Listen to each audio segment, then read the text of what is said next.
So in the last video, we found this Honda Accord at the junkyard and snagged ourselves a brand new front lip for our Honda Civic.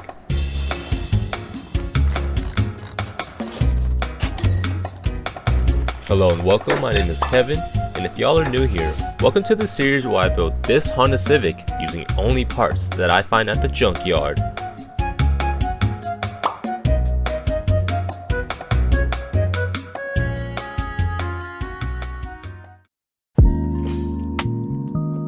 As y'all might know, I've been hinting at a bigger brake setup, and for this we're going to be pulling from multiple cars. I'm about to spend my entire day out here at the junkyard because we got a whole list of parts that I got to look for, and hopefully these cars are still here. It's now day 8 of the build and we've gotten some good progress on the car so far. In today's episode, I wanted to try my hand at assembling a bigger brake setup using different parts from different Hondas. As you can see here from my parts list, we're going to be looking at 4 different cars today. And the first one up is going to be this Honda Civic EX that we just came across here at the junkyard. Now the reason why we need to find another Civic, specifically the EX model, is because that these cars actually came with bigger brakes and rotors compared to the HX model, which is what my car is. So if I were to try to bolt in a bigger caliper on mine, it just wouldn't line up properly unless we modify it. So we'll just grab these EX knuckles to ensure they'll bolt right up. Yeah guys, this was exactly what I was hoping to find. Civic EX that still has the front suspension. More importantly, I need that front knuckle. Yeah, let's go ahead and get started. So taking this off shouldn't be too difficult unless you're dealing with some crazy rust like I do later in the video. But as you can see here, I've got my basic tool set with me that should get the job done no problem. Now luckily for me, it looks like someone's already taken some parts off of this thing, and all we gotta do is undo the bolts that are holding the knuckle in, which means that we'll be hitting the upper control arm, the lower ball joint, and the tie rod bolts. These bolts are going to have some cotter pins we first got to take out before breaking the nuts loose, so be sure to have a set of pliers handy. I usually like to use a long needle nose plier with an angled tip at the end. This tool comes in handy in many situations, with this being one of them.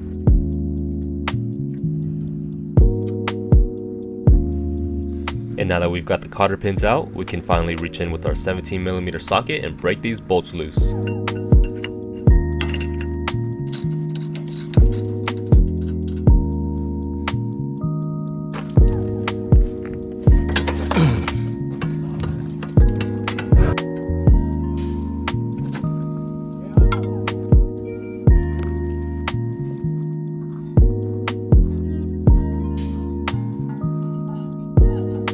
I always hate messing with these dang cotter pins. Some of them just get rusted up and just get covered up in gunk. Don't want to come out. A lot of the times just having to cut them off. Alright, so if you've ever had to separate a ball joint before, then you know what this tool is. People say that these aren't necessary and ruin the boots on the joint, but when you're dealing with a stubborn ball joint that doesn't want to come out no matter how much you bang and pry on them, that's when you gotta bring out the pickle fork and hammer combo.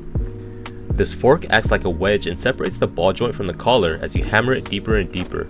I've always done it this way, but if y'all got a better method, go ahead and let me know.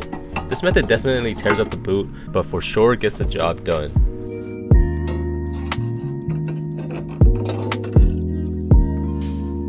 And lastly, we got the lower ball joint, which is usually the toughest to pop out. I didn't want to have to do this, but I'm left with no choice.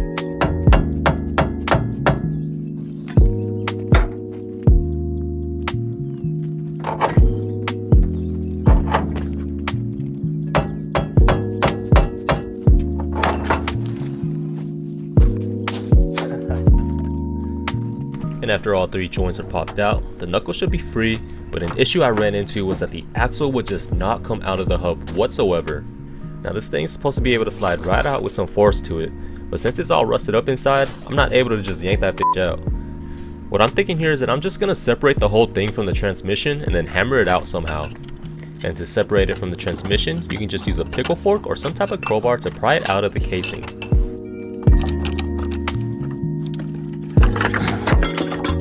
Down.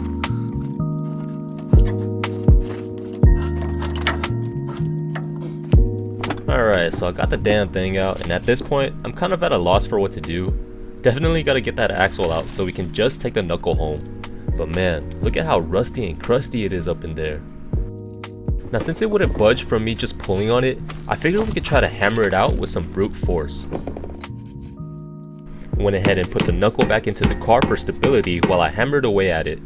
But this rubber mallet was no good. For something like this, I'll need to use a tool with a much bigger impact. So I went to my tool bag and pulled out Thor's mighty mini hammer. This little guy weighs about 5 pounds, so a couple swings to the center should pop the axle right out.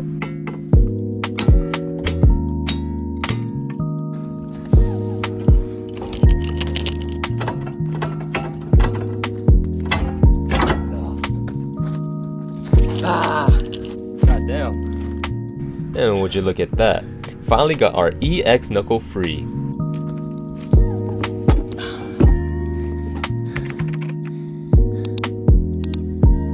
So now it's on to the passenger side to get a matching pair. But also, check out this car right next to us. Someone brought a whole carpet rug just to pull the motor out. I just thought that was funny to see at a junkyard. But anyways, let's go ahead and get to work on taking this passenger side out.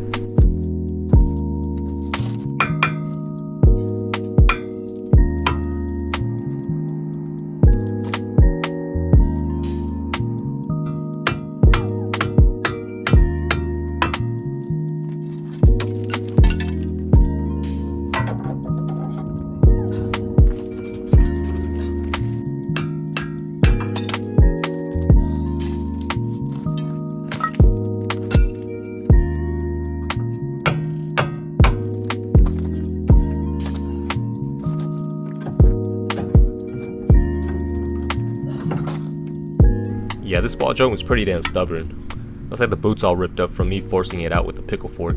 So we're just gonna have to replace them when we get home. But finally, we've got both of the knuckles that we need for this big brake setup. But upon further inspection, I wasn't able to unscrew the rotor out because of the rust, and the passenger side doesn't seem to spin as freely as it should. I'm thinking the wheel bearing on the passenger side is just shot.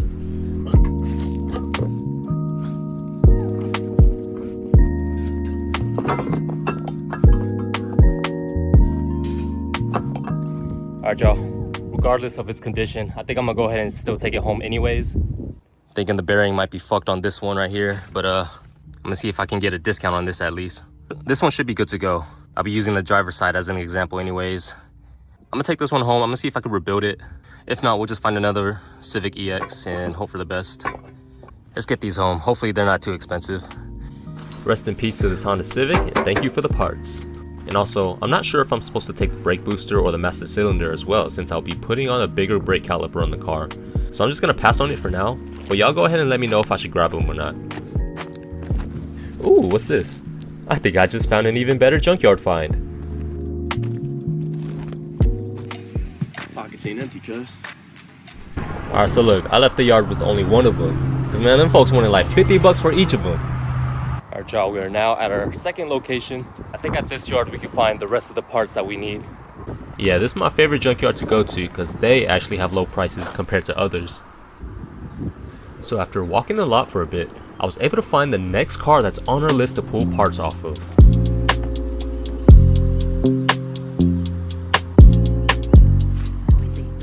You guys are looking at a first gen Honda CRV, and it's got the big brake calipers we'll be needing for our car.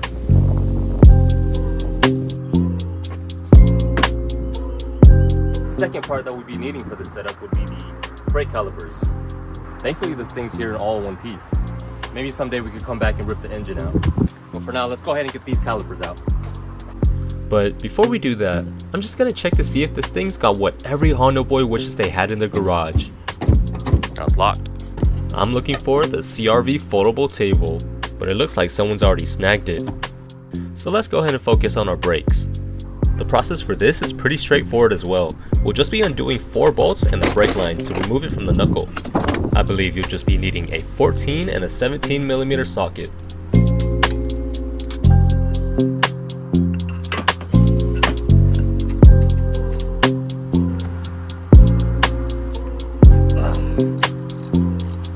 I don't think we'll be needing any of the brake lines because we'll just be reusing the ones on the car. But I think I would definitely love to switch to like a braided line. All we need from this car is just the brake calipers.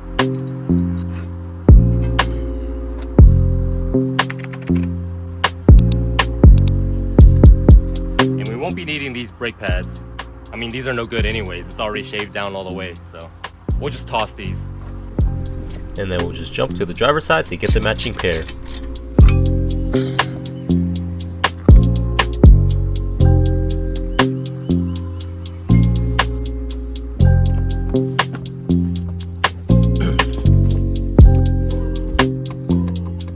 You know, guys, I think my next car is gonna be a CRV. Yeah, I just feel like this is kind of like the perfect car, you know?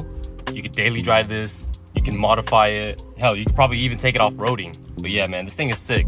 Good for road trips, big enough car for the family. Dude, there's like nothing a CRV can't do. I got so much trunk space in the back, I can haul as much junkyard parts as I want. Whew. All right, y'all. Now that we got our brake calipers, I'm gonna stash these parts here, and we're just gonna go look for our next car. Now we're gonna go look for some brake pads. Slide this right there. Next up on the list are going to be TSX Brake Pads. I found the car, but I'm not sure if this was supposed to be a part of it. Noisy. I mean, spray painting your brakes red is kind of a Honda thing, so yeah, I'm just going to go ahead and assume that this this cross member is for this TSX. We're going to go ahead and rip into that.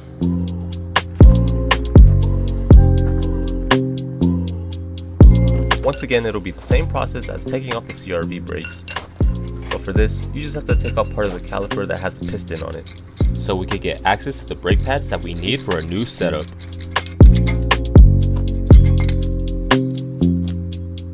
Yo, these pads still have some decent meat on them. Them boys is thick. Honestly, I wouldn't recommend using Junkyard brake pads, but you know, just for video's sake, I'm gonna use these just to demonstrate how to put this bigger brake setup together. But yeah, you're gonna need TSX brake pads for whatever reason. I don't know why. This setup that I'm putting together is basically a poor man's type R brake setup. Our main component, the CRV caliper, is actually the same one that is used for the Integra type R. Yeah, the only difference is that they have different part numbers, but essentially they're the same part. So if you want some cheap type R goodies, go to your local junkyard and find a CRV.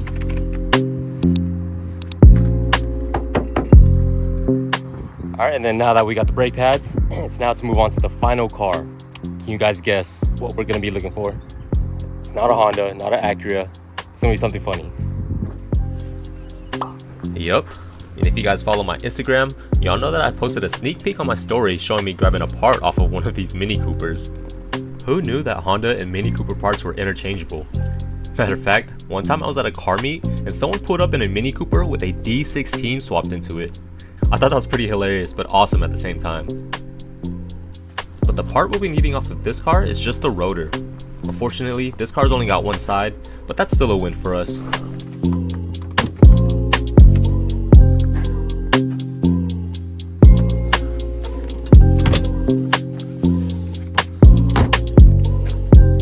So we'll be grabbing these since they're much larger than our HX rotors, and luckily they happen to be 4-lug as well.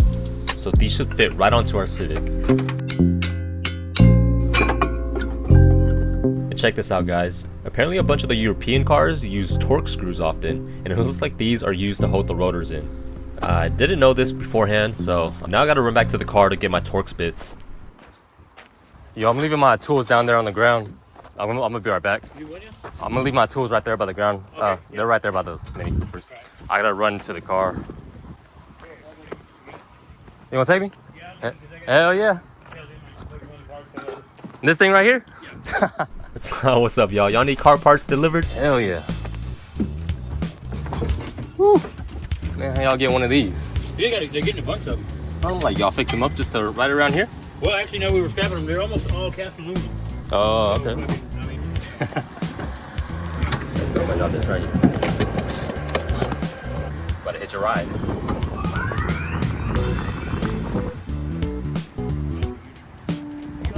Yeah. This right here. And y'all meet Kelly, man. This dude right here, he's out there every day in the heat getting his hustle on. Hey, man, if it works, you know? yeah. I wonder if you could street legalize these like regular cars, you know? Well, I asked him if they would sell me one, but he said they couldn't sell me one as a mail truck, but they could sell me the frame and the engine and all that. Oh, yeah. All right, let's get her done. Oh, y'all even got AC up in here. Woo! Going off-roading in a mail carrier. Everybody else does. They just spin the tires. Yeah, that's hilarious. Is this front wheel drive or rear wheel? Rear? Yeah. Damn, that's badass. Oh yeah, I gotta get me one of these. Man, how y'all get these? They just, like the post office, they just turn them in or what? Yeah, like man, I don't honestly know. Yeah, if y'all ever wondered how it is to be a mail carrier, that's how it goes, right? Junkyard style. All right, man, thanks to Kelly for letting me hitch a ride. I was able to get my tools. This is exactly what we need. Now that we've got our Torx bit, we can finally get this thing off for our brake setup. And quick tip, get you a screwdriver and insert it into the rotor. That should keep it from spinning while you're trying to unbolt it.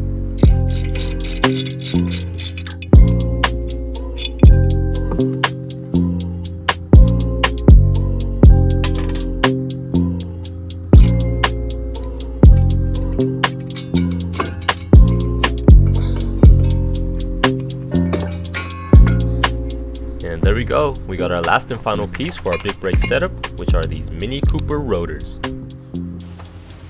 Alright guys, so we got our Mini Cooper rotor, TSX brake pads, and our CRV brake caliper. I'm gonna go ahead and get these home, and I'll try to assemble it at the crib, so yeah. Yeah, it should be like this, and then with the TSX brake pads in between.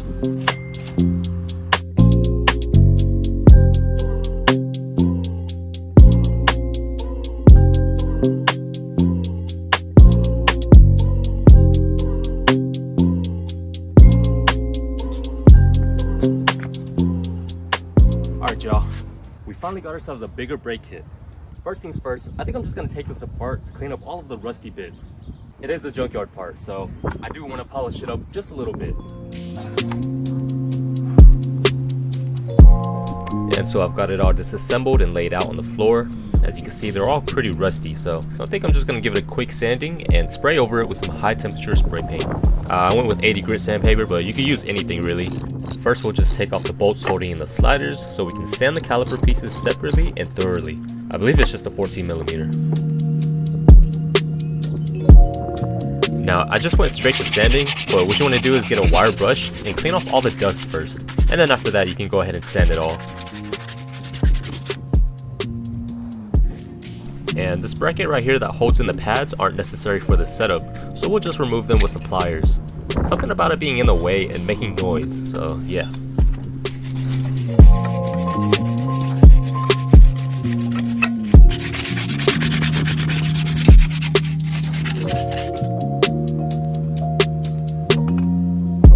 And then I just grabbed this from my local auto store for an expensive 10 bucks actually. Man, I miss them days when spray paint was considered cheap. It looks like this one's specifically used for some suspension parts to prevent rust and stuff like that, but I went ahead and used it on the brakes as well. But yeah, just make sure you mask it up properly so you don't get paint inside of the hub where the axle goes or where the brake line inserts. And there we go, we've got all the parts refreshed and looking somewhat new. Alright, and now we're going to move on to replacing some of the parts on the knuckle, like the lower ball joint. Honestly, if you guys own an old Honda, I highly recommend replacing these ball joints regardless of this new setup. The lower ball joints on these cars tend to go bad and you wouldn't want them failing while you're driving around in traffic. If these snap loose, you won't be able to turn and might just go straight into a wall. And look how bad this Junkyard one is. Yeah, that's no bueno. So I went over to O'Reilly's and rented one of their ball joint removal tools. This thing made the process super easy with pressing the ball joint out of the socket. Otherwise, the knuckle would be upside down in a vice grip with me trying to hammer the thing out. But yeah, you'll be needing both the tool and a set of Honda adapters, as well as an impact to get this done. So this is how you're going to set it up. You got both adapters on both ends of the joint, then use the tool to press it out as you drive the large bolt into the other side.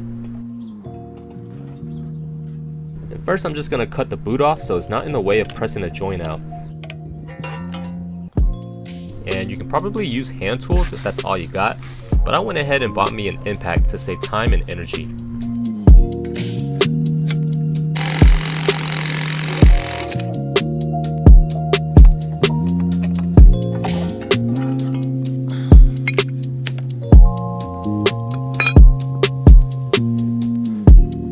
And just like that, we've got the ball joint removed, and now it's time to install the brand new one. And I don't have any recommendations on brands, but I just got the cheapest one available from my local auto parts store, so we'll see how these hold up, I guess. And to install these new ones, it's pretty much the same process. You just gotta switch the adapters around and press it in from the other side.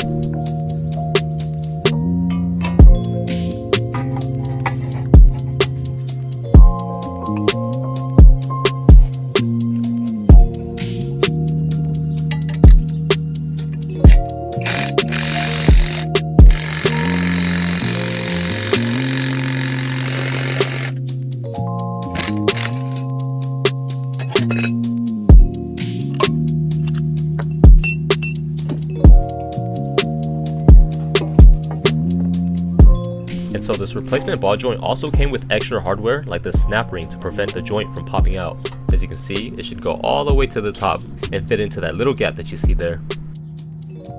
For this, you'll need a snap ring tool, which I also bought. These help by spreading the ring wide enough so you can get it over the boot and push it in flat with the flathead simultaneously.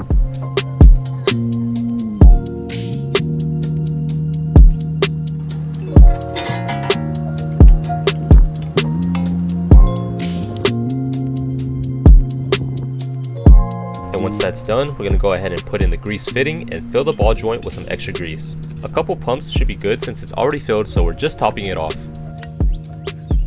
And here are both of the knuckles fitted up with brand new ball joints. So now let's move on to the brake calipers. We'll just be cleaning the sliders and coat it with some new grease so that it slides nice and smooth. These seem to slide just fine actually, but if yours are rusty and seized up, you will definitely want to take them apart and clean them out. Sometimes water can get trapped inside and seize it all up, so if that's the case for you, then try to pull them out with some pliers and give it a light sanding to take off all of that gunk and surface rust.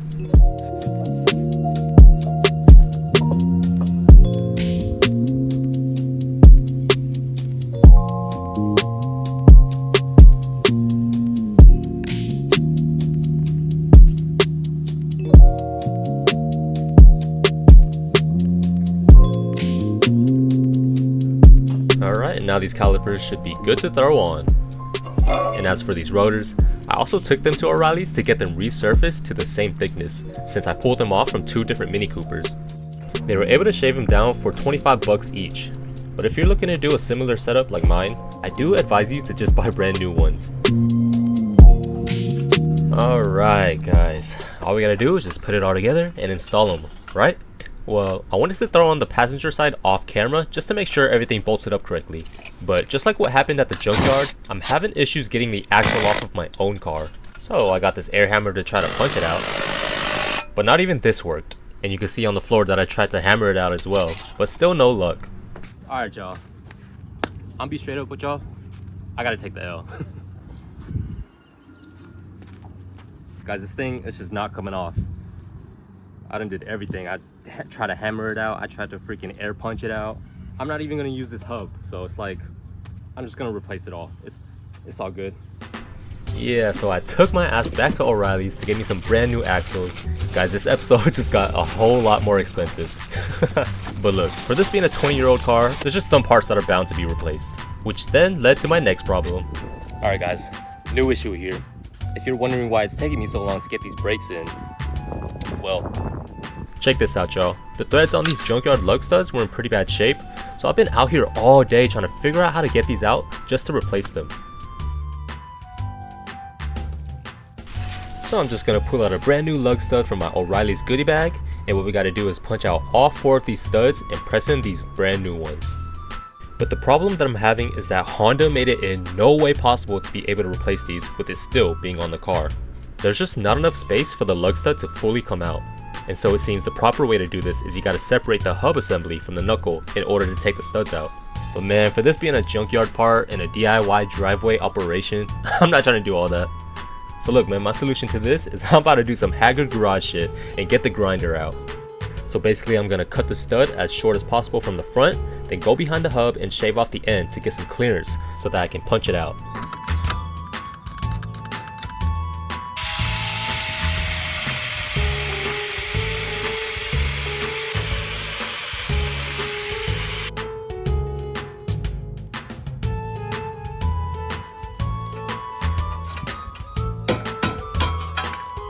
Ooh, that's how you do it right there. Guys, let me tell you something. The angle grinder is probably one of the best tools you can have in your arsenal. Alright, so looking at the new stud, we're still not going to be able to slide this right in just yet. We've got to modify the stud itself by shaving off just a little bit off of the end. So once again, I'm just going to utilize my angle grinder and grind down one of the sides until it's flat.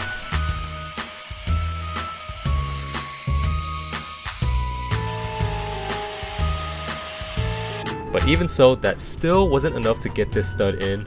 You know, I was looking up on the forums and people were saying that ultimately they had to cut a notch into the knuckle itself just to slide these lug studs in. So I went ahead and did just that, and hopefully it doesn't mess with the integrity of the part, but I mean, what can I say? You gotta do what you gotta do, you know?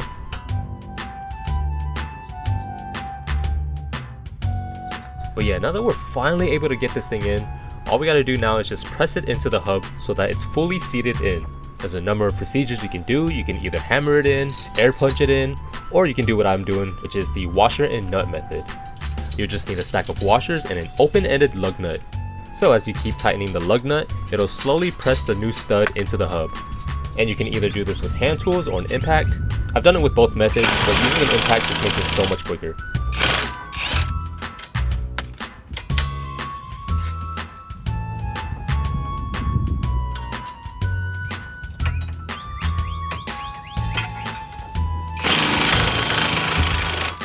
Oh man, there we are. Finally replaced all of the studs, got a new axle, and before putting everything back together, I actually spray painted the parts where I grind it off so that rust won't appear. But now that we got that done and out of the way, I can now properly show you how to put together this bigger brake setup. And we'll just take a quick look at the size difference of each component.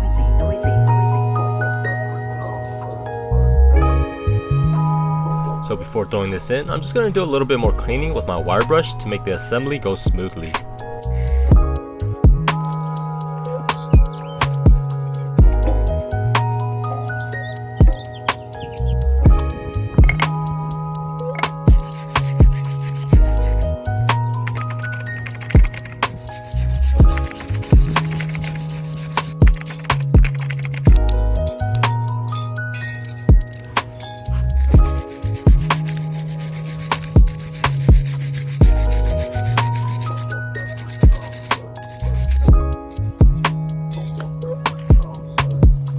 Alright, now that everything's cleaned up, let's go ahead and install this bad boy.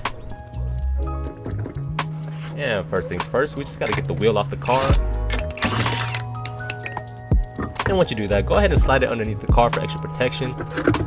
Next up, we got these rotor screws. Thankfully, they're not rusted out. I actually had to drill out the passenger side because of how stuck they were. Now we're just lubing up these bolts that we're about to break with a good old DW40. We'll just let that sit for a little bit so that it can do its thing. Now right here, I'm gonna take off the bolt that's holding in the brake line to the knuckle. Take out the bolt that's holding in the piston part of the caliper, which will now allow you to slip it up and out of the bracket. Move it off to the side with either a zip tie or just let it hang on a jack stand. And now we can easily pry off these old brake pads.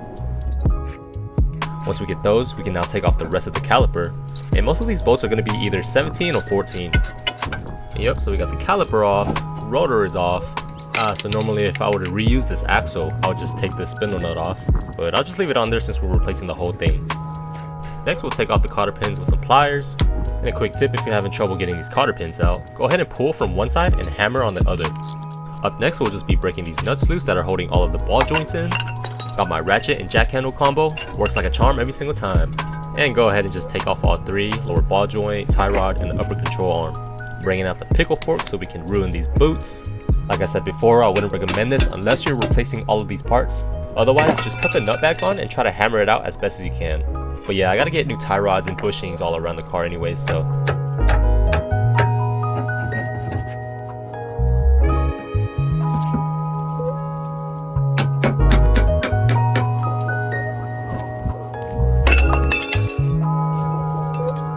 And then last bolt we'll be taking out is this one that connects the strut to the lower control arm.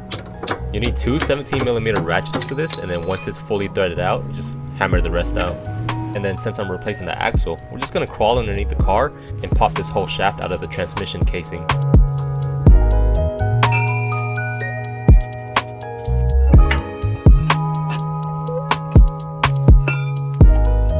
And once all of that is complete, this whole thing should be able to come out nice and freely.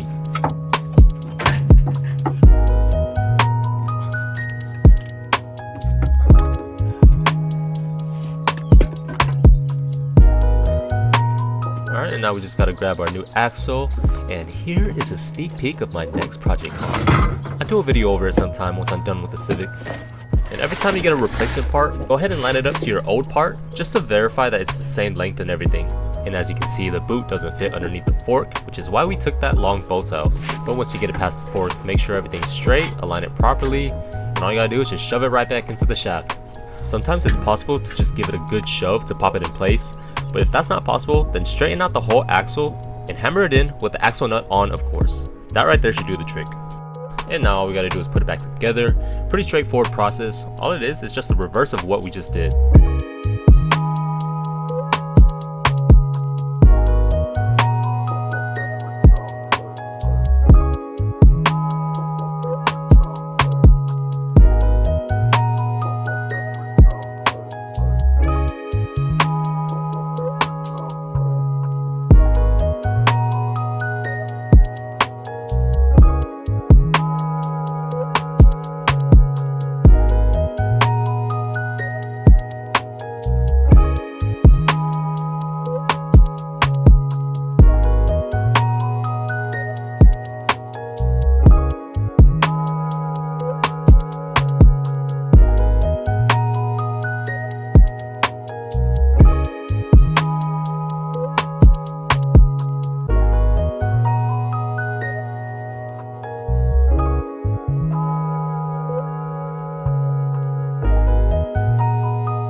So the final thing that we gotta do for this is to bleed the brakes.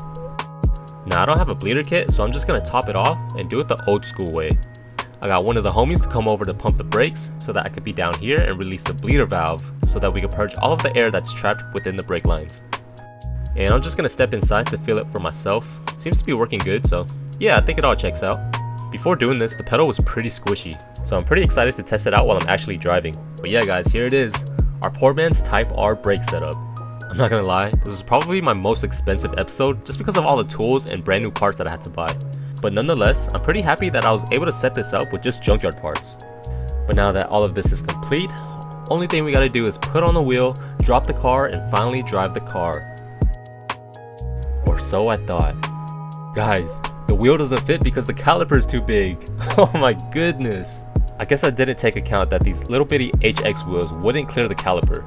I'm pretty bummed out because I do like these wheels, but I guess we'll just have to find some bigger wheels in the next episode.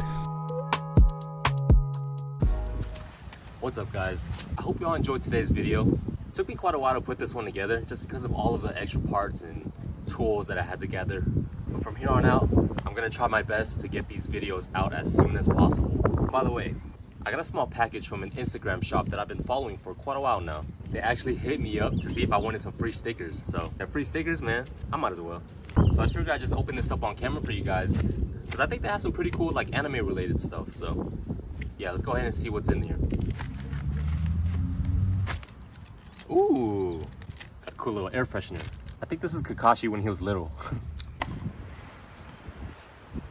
Yo, got some cool Naruto stickers. That's pretty cool. Some nice little tuned cars. I think the guy that sent me these stickers, he's actually gonna draw a cartoon version of this car right here. So I'm pretty excited for that. Zip tie mechanic. That's definitely fitting for me. But yeah, these are some pretty cool stickers, man. Appreciate you for sending these out to me. I'm gonna go ahead and drop the link in the bio, so if y'all wanna do some shopping, y'all can check them out. But also guys, if you guys were also wanting to send me some stuff, I think I'm gonna open up a PO box pretty soon. So yeah, if any of you guys out there with small businesses wanted to send me some of y'all's products, stickers or whatever it is, keep your eye out for that, because yeah, I think I'm gonna open that up pretty soon. So but again, like always guys, I appreciate y'all watching. Stay tuned for the next video. I'm gonna be looking for some new wheels. We still have quite a bit to look for. I'm gonna look for wheels and exhaust. I need a new hood, some fenders, and a whole lot of the interior. So I've got plenty of more videos for you guys to enjoy. So yeah, I'll see y'all next time.